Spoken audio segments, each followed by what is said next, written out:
Bonjour à tous et bienvenue sur Développement Facile. Ici Mathieu, expert en développement applicatif.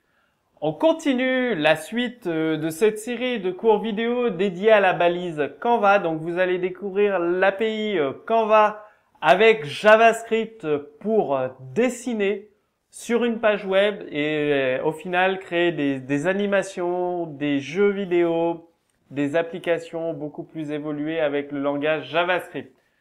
Donc dans cette deuxième partie, vous allez apprendre à créer des courbes quadratiques avec la fonction quadratic curve to, c'est-à-dire ça va vous permettre de créer des courbes de Bézier avec la fonction Bézier curve to.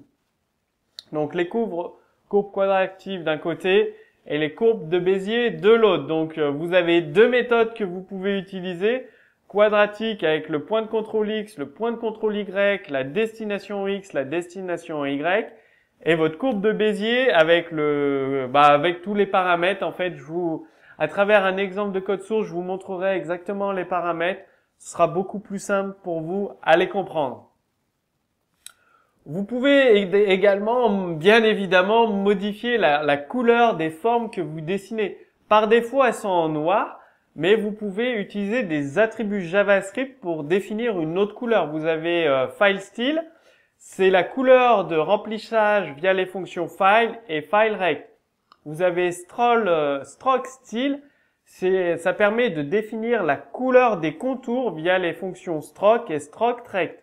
D'un côté, vous pouvez définir la couleur de remplissage d'un élément et de l'autre côté, la couleur du contour d'un élément.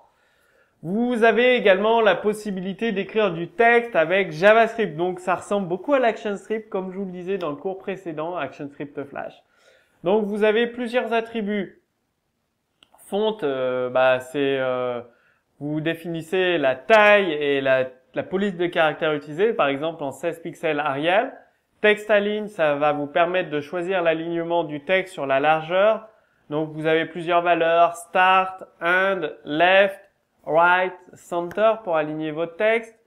Text by line, ça va aligner votre texte sur la hauteur. Donc vous avez plusieurs valeurs possibles, top, hanging, middle, alphabétique, idéographique et bottom. Et donc après avoir modifié la valeur de ces attributs, vous allez écrire le texte avec ces deux fonctions. File text, c'est pour écrire un texte normal. Et vous avez stroke text, c'est pour écrire un texte avec seulement les contours de dessiner. En fait, ça va dessiner des lettres creuses. Vous aurez seulement le contour des lettres. Donc, filerect et strokerect, c'est les mêmes paramètres. Tout simplement, vous donnez votre chaîne de caractères à écrire, donc votre texte, la position en X, la position en Y et la taille maximum de votre texte. C'est aussi simple que ça. Alors, on va voir un exemple, enfin même plusieurs exemples de code source ensemble, déjà pour dessiner des courbes quadratiques, des courbes de Bézier. Ensuite, pour dessiner des formes en modifiant la couleur des contours et la couleur de remplissage.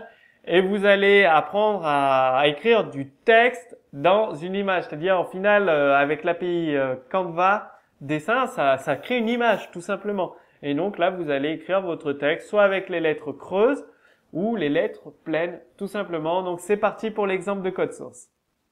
Alors dans cet exemple de code source, il y a toujours la balise Canva, donc avec une largeur et une hauteur. C'est votre zone de travail en fait dans laquelle vous allez dessiner toutes vos formes, tous vos éléments. Comme d'habitude, on inclut le fichier JavaScript qui va contenir tout le code. Il y a le fichier CSS qui est ici et la balise viewport pour indiquer les caractéristiques d'affichage sur un smartphone ou une tablette. Le fichier JavaScript CSS ne change pas. Par contre, le fichier JavaScript, comme d'habitude, on écoute l'événement DOM Content Loaded. Et une fois que cet événement est diffusé, on va commencer à dessiner. Alors là, on récupère notre balise Canva, getElementById, donc l'ID name Canva qui est ici. On le récupère, le contexte en 2D, on le récupère. Et donc là, on va dessiner une courbe de Bézier avec les différents paramètres et une courbe quadratique avec les différents paramètres. On va donner une couleur de remplissage, vu que vous avez vu dans ce cours qu'on peut remplir les formes plutôt que d'utiliser tout le temps le noir, bah vous donnez une couleur HTML tout simplement. Ensuite, c'est la technique pour dessiner un rectangle avec les bords arrondis ici. Et là, on donne une couleur au contour, on dessine un autre rectangle.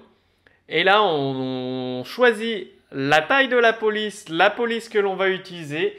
Et on renseigne le texte et bien évidemment, on positionne le texte. Qui donne ici les deux courbes dessinées au départ, le rectangle avec les bords arrondis qui est ici.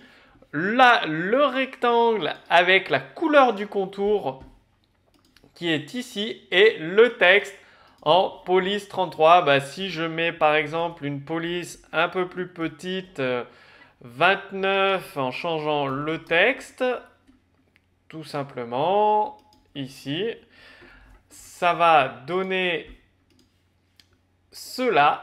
Voilà, bienvenue sur Développement Facile. Je peux mettre un texte beaucoup plus gros. Je pense que ça va sortir de la zone de dessin parce qu'il y a une zone de dessin qui est définie. Donc vous voyez, on atteint la limite de la zone de dessin ici. Vous voyez, c'est très très très simple à utiliser.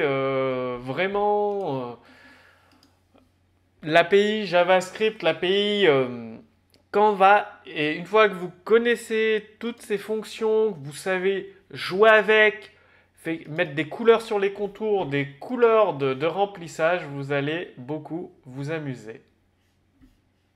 Bon bah maintenant c'est à vous de jouer, continuez d'utiliser ces méthodes de l'API Canva, les propriétés pour faire des dessins de plus en plus évolués qui se rapproche de votre application ou de votre jeu que vous êtes en train de créer. Maintenant, vous pouvez télécharger sous cette vidéo le code source comme d'habitude. Vous pouvez également poser toutes vos questions. L'équipe Développement Facile vous répondra. Et je vous invite à aller dans la deuxième vidéo. Donc, vous avez un lien, une image. Cliquez ici pour lancer la deuxième vidéo. C'est-à-dire, dans la deuxième vidéo, vous allez aller beaucoup plus loin dans le développement avec JavaScript. Par exemple, la programmation orientée objet, la programmation événementielle, les design patterns, les frameworks. Donc vous allez découvrir tout ça dans la deuxième vidéo. Vous pouvez même me poser vos questions et je vous réponds avec des exemples de code source. Donc tout est dans la deuxième vidéo. Je vous retrouve tout de suite dans la deuxième vidéo. Cliquez simplement sur le lien, sur l'image, là, lancez la deuxième vidéo juste au-dessus de moi. Je vous dis à tout de suite dans la deuxième vidéo.